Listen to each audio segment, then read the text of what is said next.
Reice Hamel. Reice Hamel, June 18, 1920, October 1, 1986, was an American audio recording engineer.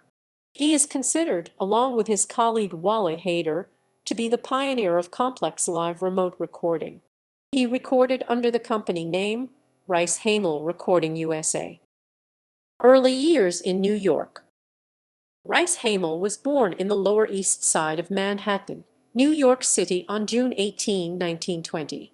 His mother Freda Bernstein and father Leo Hamel were Jewish immigrants from Austria who came to America in the early 1900s. During World War II, he was a Navy lieutenant, chief radio officer.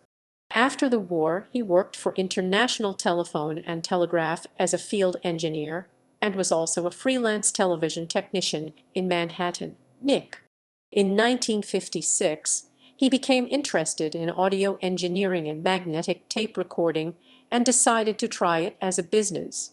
He used a modified Ampex 600 one-tape deck to record his first performance, a Girl Scout roundup in the middle of the Idaho forest.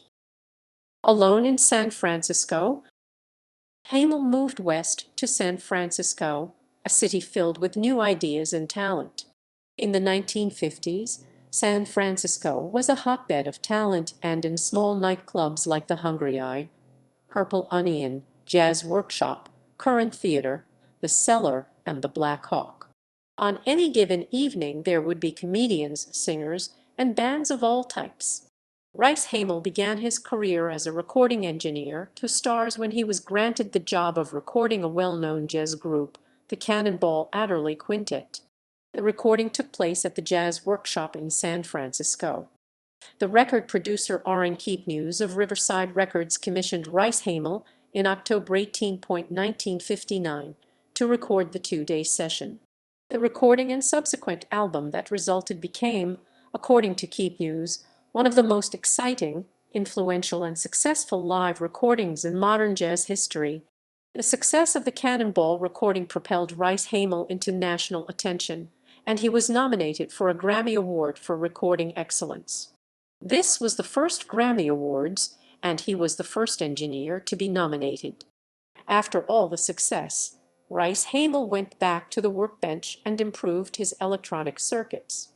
Ampex Corporation, the manufacturer of his tape deck, used him as a field test engineer to improve the design of tape decks during that era.